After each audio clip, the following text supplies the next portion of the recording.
Sudah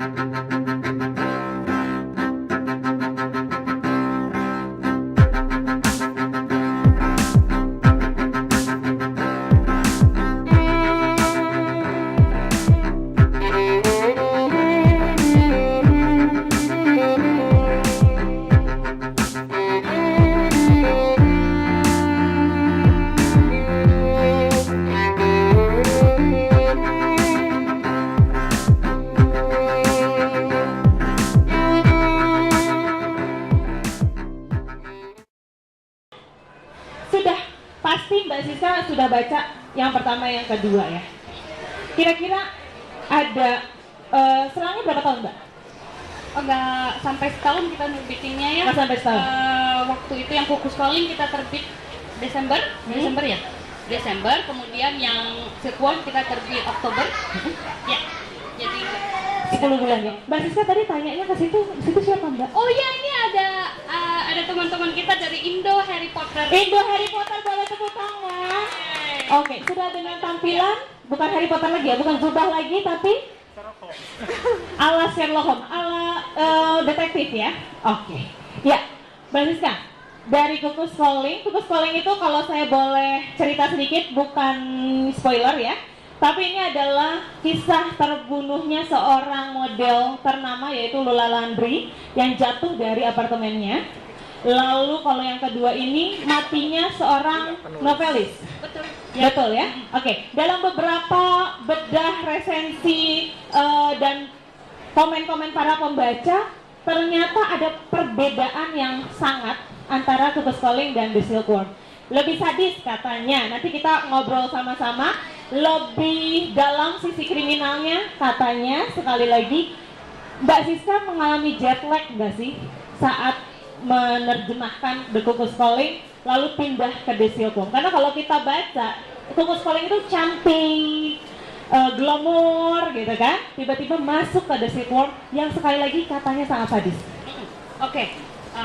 Iya, Iya. ada jet lag jelas ya. Di sini kan kita bicara sama semua pembaca yang udah tahu bedanya Kukus Calling sama Silkworm kan ya.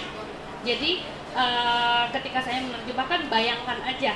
Pertama, menerjemahkan Kukus Calling ceritanya yang yaitu tadi cantik, feminin, semuanya indah, renda-renda, feminin deh gitu.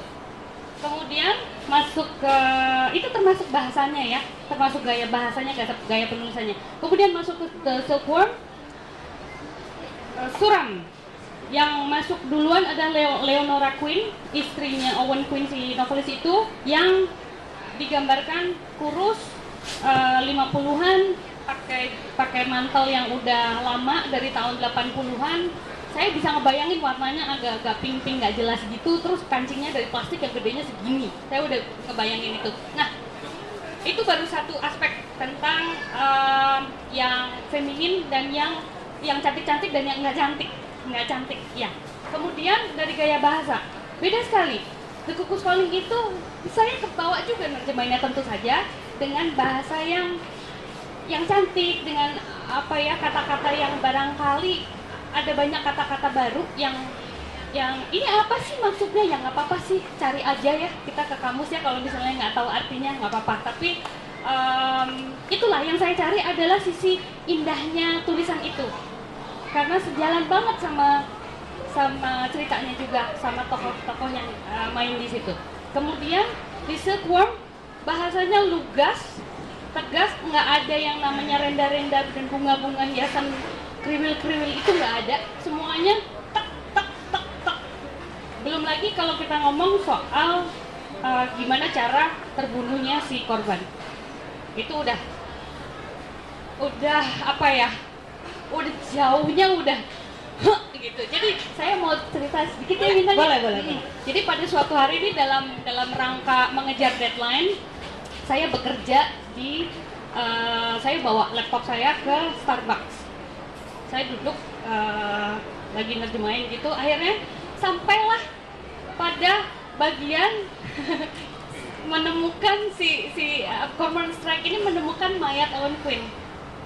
Saya tuh bersyukur banget saya ada di tengah-tengah Starbucks yang rame jam makan siang, dan saya pakai ini, ada banyak orang, karena itu ngeri sekali, sumpah ya gini. Oke, tampaknya kayak gitu, persis kayak gitu. Jadi jet lag-nya banget bintang. Beda banget ya Iya. Mbak. Oke, itu dari sisi Mbak Siska ternyata ada perbedaan. Mas Maman, Mas Maman udah baca kedua buku ini?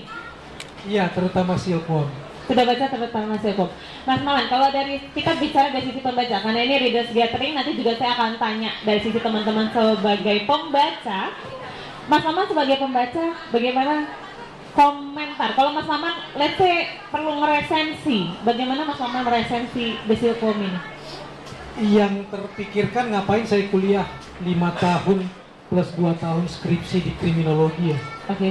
Ketika membaca buku ini 144 SKS-nya kriminologi itu ada di situ.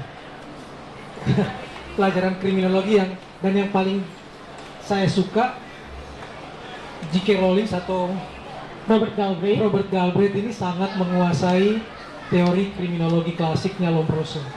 mungkin dia satu kelas sama Mas Maman saat itu ya. Eropa banget. Eropa banget. Bagaimana bentuk pembunuh itu digambarkan betul bahwa orang dengan tipe seperti ini maka kejahatannya akan seperti ini. Itu teori kriminologi klasik. Tetapi yang kemudian menarik membaca buku ini, saya baru tercekat di halaman 529. Ketika bom Higgs itu Langsung dibuka, ya? naskah asli itu ditemukan di freezer dengan usus penulisnya dan percikan darah di situ. Itu mengingatkan saya pada satu halaman di buku Encyclopedia of Murder. Bahwa kalau ada kejahatan kekerasan sesadis itu, pelakunya selalu dituduh adalah orang-orang yang mengalami kelainan jiwa atau kelainan seksual. Sehingga dia pintar betul membuat kita bingung, ini laki atau perempuan pembunuhnya. Di dalam Encyclopedia of Murder nggak ada perempuan sesadis itu. Tetapi di kepalanya penulis, dia tiba-tiba membelokkan kita ke arah situ. Itu yang menurut saya sangat menarik. Dan karena saya waktu kuliah ikut menangani korban dipotong 7 mutilasi yang kita kenal dengan nama Nyonya Dia saat itu, dan saya mendampingi almarhum Muin Idris, dan saya orang yang iseng mengumpulkan tubuhnya ketika dosen tidak ada dan Iseng kok mengumpulkan tubuh ya Mas Maman? ditemukan bagian tubuhnya, saya potong terakhir pundaknya ditemukan di Priok, saya gabungkan lagi lalu saya potret. Yang terbayang langsung adalah isi freezernya, ditemukannya bom Higgs itu dan usus. Ya, usus dari si korban. Mas Maman menggunakan kata usus 2 kali dan itu yang saya makan tadi pagi. Perut saya langsung agak geli-geli gimana ya. Itu, dan ketemu komunitasnya Harry Potter. Ya, yang menarik dari buku ini, ya, kita akan menemukan adegan-adegan dan penokohan Harry Potter dalam bentuk dunia detektif. Kita akan menemukan Hermione dalam sosok sekretarisnya Cormoran's Strike. Itu kataku.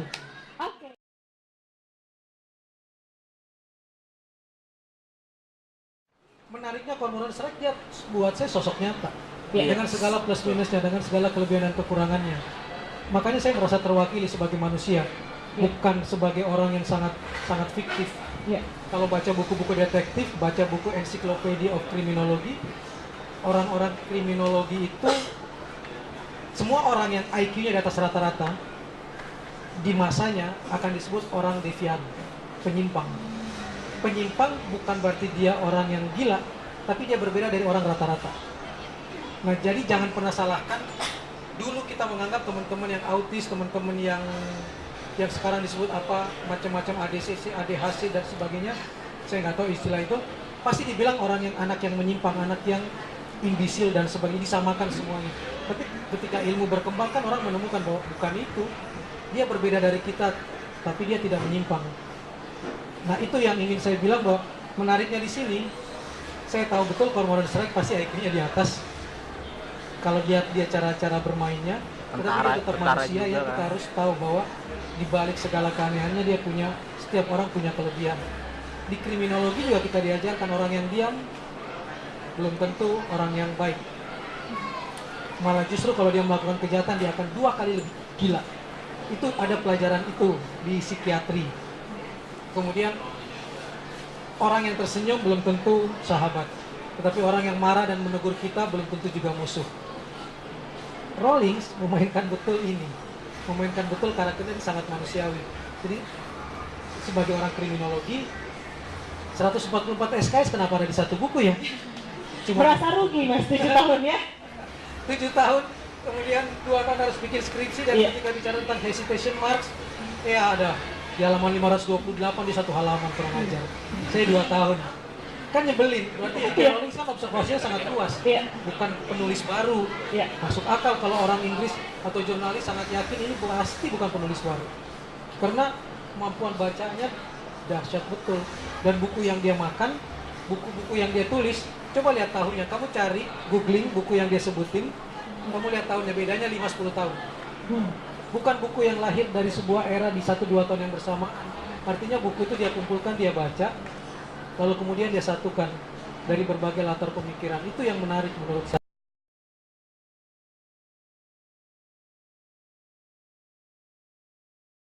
Dan kalau dibikin film, saya sih takut kalau filmnya bernuansa barat yang harus cepet, gaya gangster, gaya apa, kita akan kecewa. Tapi kalau dia dibikin dengan gaya Eropa yang sangat bermain dengan detail, dia menggambarkan Inggris yang sangat detail, lorong-lorongnya Inggris yang ada di buku sini, itu pasti asik untuk dimainin. Cuma dia akan lamban, seperti Imitation Game itu. Kita harus nonton 2-3 kali baru bisa nangkep kan. Tapi enak. Itu sih yang menurut saya. Oke, kita berikan tepuk tangan. Boleh ya? Oke.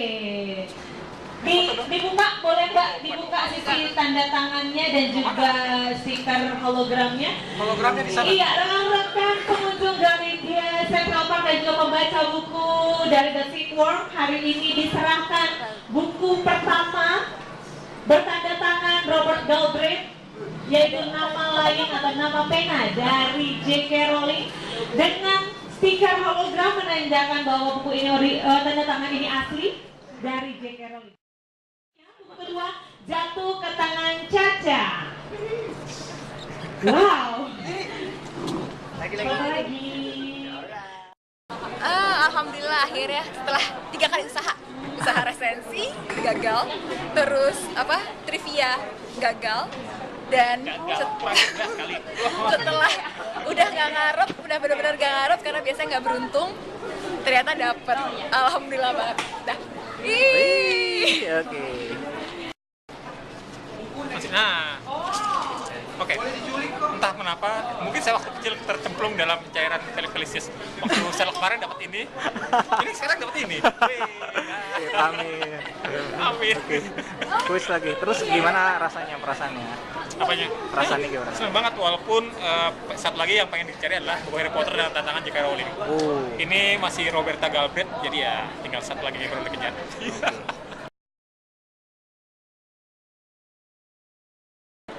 Nungguin yang ketiganya seperti apa kira-kira kalau ceritanya?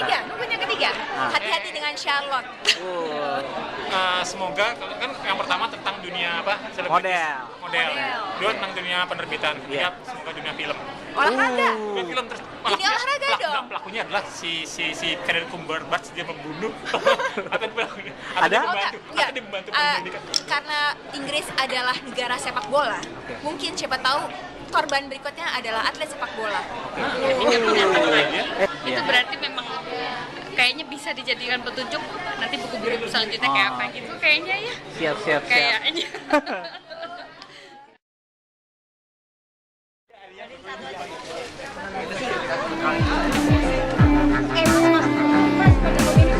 Boleh. Belum dapat.